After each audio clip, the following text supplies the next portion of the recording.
Welcome to the first video of TJBJ Productions, where we cover the IB Diploma Program Business Management Curriculum, and today we're going to be looking at the unit of 2.2, Organizational Structure.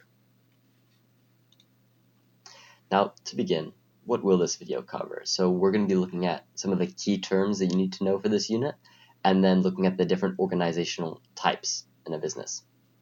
So starting with the key terms, we have the chain of command. So here you can see an example of an organizational structure where you can see the different layers of the business and how they're connected. And you can see these connections are known as the chain of command. So it's the lines of authority in the organization. It's that this girl reports to this guy and this guy reports to this guy. And that's like the chain of command. That's how they pass ideas. That's how they pass information. That's how they pass the work that they're doing. That's how they pass commands. That's the chain of command. Now moving on to the span of control. Now here you can see I've circled the span of control. So this is how many workers are directly accountable to a particular line manager. So here you can see that this manager is responsible for these 3 people. So in the circle here, these 3 people is their span of control. Moving on to delegation. Now this is where line managers entrust employees with all of the authority that they need to successfully complete a task, so that they don't need to constantly check in with their manager to get authorization on different things. It's basically just delegating the full power to complete a specific task. Now the levels of hierarchy in a business is the different layers in the business. So here you can see I've put arrows to the different layers. So this is the organizational hierarchy in the business. So you can see how in the bottom layer there are people that report to these people, and then as you work your way up, their kind of level of power increases. And this level of hierarchy is usually represented in an organizational chart like this one.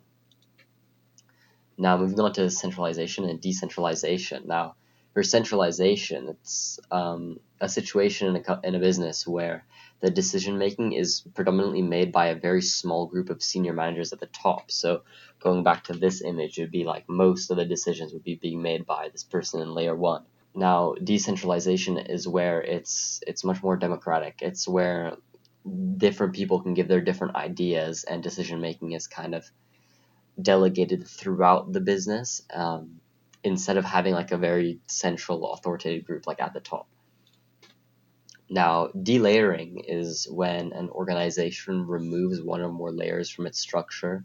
So in this image you can see that this business has a lot of layers and this person is taking away one of them, and this is generally to simplify and like speed up the decision making. We'll get into this when we look at the vertical organizational structure. Is that when you have a lot of layers, when you have a lot of people in the business, it can take a lot of time for decisions to be made, because let's say someone at the bottom in this blue section wants to do something, change something, whatever. It needs to pass through all these different layers.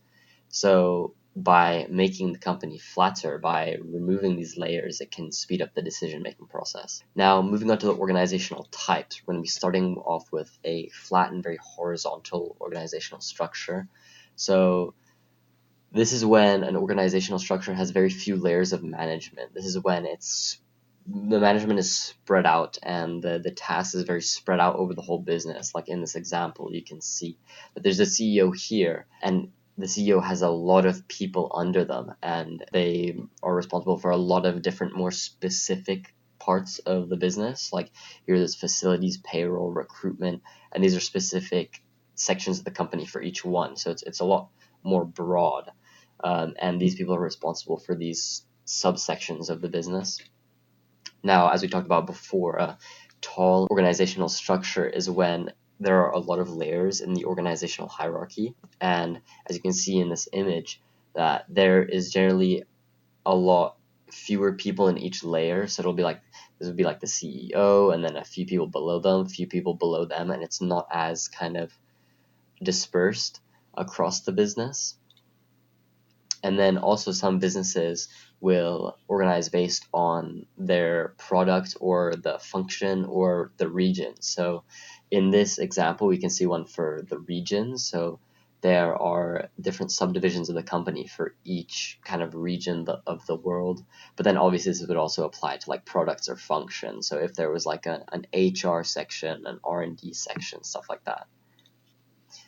And then matrix management is a more flexible organizational structure where there are a lot of teams of employees with suitable skills from different departments or divisions in the business. So in this picture, you can kind of see like there would be a marketing team, and there's a few of them, and for each product. So a marketing team, a product team, a finance team, and then they're all reporting to different people, and they work on different things in teams. Thank you for watching a TJBJ Productions video. We've hoped you enjoyed it. If there's anything you specifically want us to focus on in our next video, please comment down below. If you've enjoyed this video, please subscribe and we'll get any updates as fast as possible.